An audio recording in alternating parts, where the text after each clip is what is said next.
Welcome back, everybody, to Dating in Captivity. Tonight's episode is called Hook, Line, and Sinker. So this is Michelle Chachkis, licensed clinical social worker from Raleigh, North Carolina, and I'm back again for another episode of Dating in Captivity. So let me just fix the light here a little bit. There we go, might be a little better. So let's start with, how just checking in on how it's going. Here we are, this pandemic and this lockdown started March 16th, about from my recollection. That's the day I got sent home from work. And here we are, it's June 23rd. So this has been a pretty stressful time, and it's looking like it's going to continue. So in light of that, and we think about where we started, when I started this series many weeks ago, it was, how are single people supposed to keep on this way and not have dates and not meet people and for how long? And nobody was going to tell us. There was no actual date. And here we are finding out that it may be much longer than we realized. So I'm really glad I created this series because I feel like it was timely and necessary, and hopefully everybody who's watching it is getting something from it as well. So tonight, hook, line, and sinker. So thought about tonight's episode and was thinking about, how do we grab somebody's attention and keep a conversation moving and keep a relationship moving in the beginning stages when they're just talking through apps and online, and what do we do when things, don't go well in the conversation, and how do we handle that? So hook, line, and sinker. So hook is, how do we get somebody interested in us, thinking about how many people someone might be talking to at one time, could be up to 20 people. That sounds crazy, but it could be. But even if it's 3 or 4 or 5, how do you stand out? So imagine like the conversation in a text world on one of the apps, so you like each other, you swipe for each other, and then the first person says, hey, and then the person back says, hi, and then how you doing? Great. How are you? Good. What you up to? Nothing really. So that's about 4 texts each. And what did we learn? Not a lot. Was there a lot of interest? Not really. How could there be? I mean, maybe they're still real interested in you because your pictures are great, but it wasn't really a conversation to base anything off of, and nobody was giving anything. So that's the concept of a hook. What are you pulling someone in with? What kind of information are you giving them about yourself, or questions that they can then ask related to what you said? So imagine if it went differently. Imagine if it went, hey, and then the response was, hi, how are you? And the person said, great, how are you? You could say, I'm doing pretty good, a little tired today from the rainy day, kind of wish I could climb back into bed and binge watch one of my Netflix series with some movie theater popcorn. So right there, you just opened up a whole door of options for them to talk to you about. They can talk to you about, about the movie or the show you're watching, and they can talk to you about your favorite candy. And they also are getting a sense that you're playful and that you have a sense of humor. And it's really giving a lot of leads to who you are, a lot of hooks for them to grab into. And so there's plenty of opportunities for that when you're talking. You could be asking them about something from their profile. If they talk about liking fishing and you have any knowledge about fishing at all, you could ask them some questions about that. Hey, I saw you like to fish.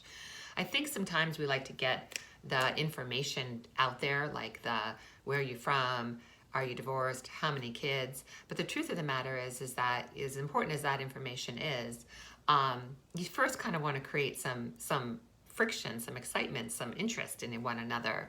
So a few little hooks in the beginning, and then you can move into those other questions, kind of makes you stand out from the crowd and pulls things to life a little bit better. So just to think about how you're going to hook somebody in with a cute comment or a statement or a response that may be unusual for what they typically get. So trying to stand out from the crowd with your hooks. So lines is, imagine when you're like struggling in life and you say, kind of throw me a line, like get me through this. Well, think about if you're talking a lot and you're not struggling, but you're not moving forward, and you want to kind of pull the relationship moving forward, so you want to go from texting on the app to texting on the phone, from texting on the phone to a phone call. So to move it forward, you kind of have to drop a few lines. And so sometimes it might be something like, hey, I loved chatting with you. I'm going to be, in my car, and so I don't really get the app. How about we move to text? Or I'd love to send that picture of my dog and, show you a picture. If we can move to text, I can send one to you. So we don't want to do that too presumptuously. But if you feel like it's time, then that's a good line to kind of pull you over into it, And then when we want to move to the next level, where it would be hearing a voice, how about we have a vocal date tonight? Or I'd love to hear the sound of your voice saying these things. Or I'm very curious about how you sound. I'd love to hear your voice tonight. So that's a good way, a line to kind of get that moving forward. And then obviously to get to the video is like, I'd love to move this to a 3D version of you.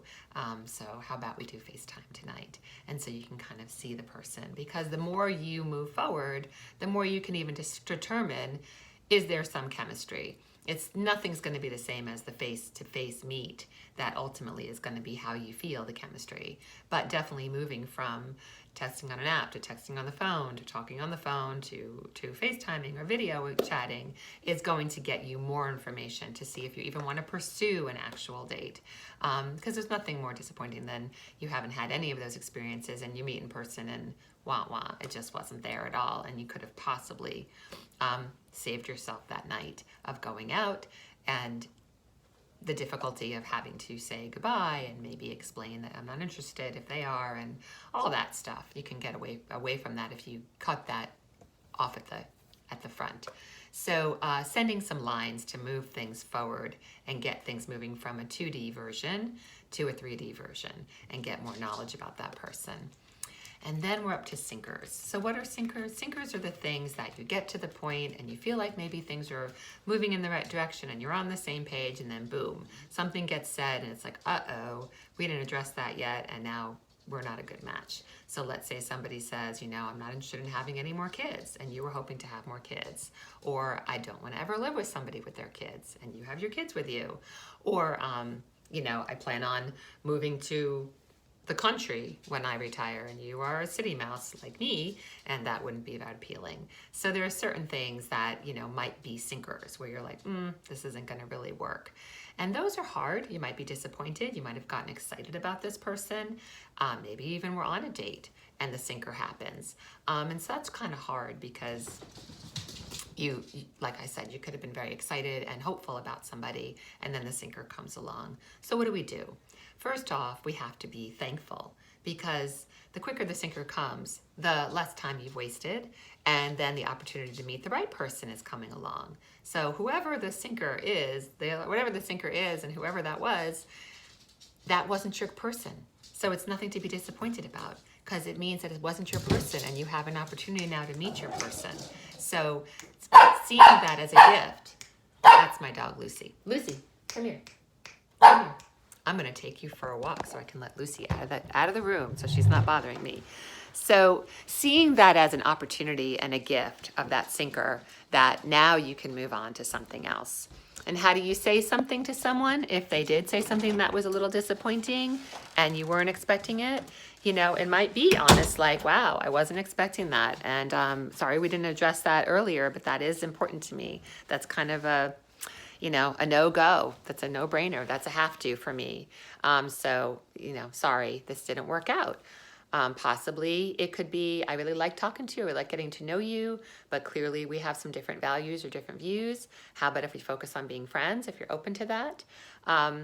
And lastly, if that doesn't work out and the other person might be angry or upset or mad or even try to convince you that it's going to be okay and work, don't fold. If it's something really important to you, and I talked about this a few episodes ago, having your list of the things that are non-starters, the things that you're not going to budge on, and not having it be super long and super in detail per se, but if you want kids, don't give that up, because trust me when I tell you, you will regret it.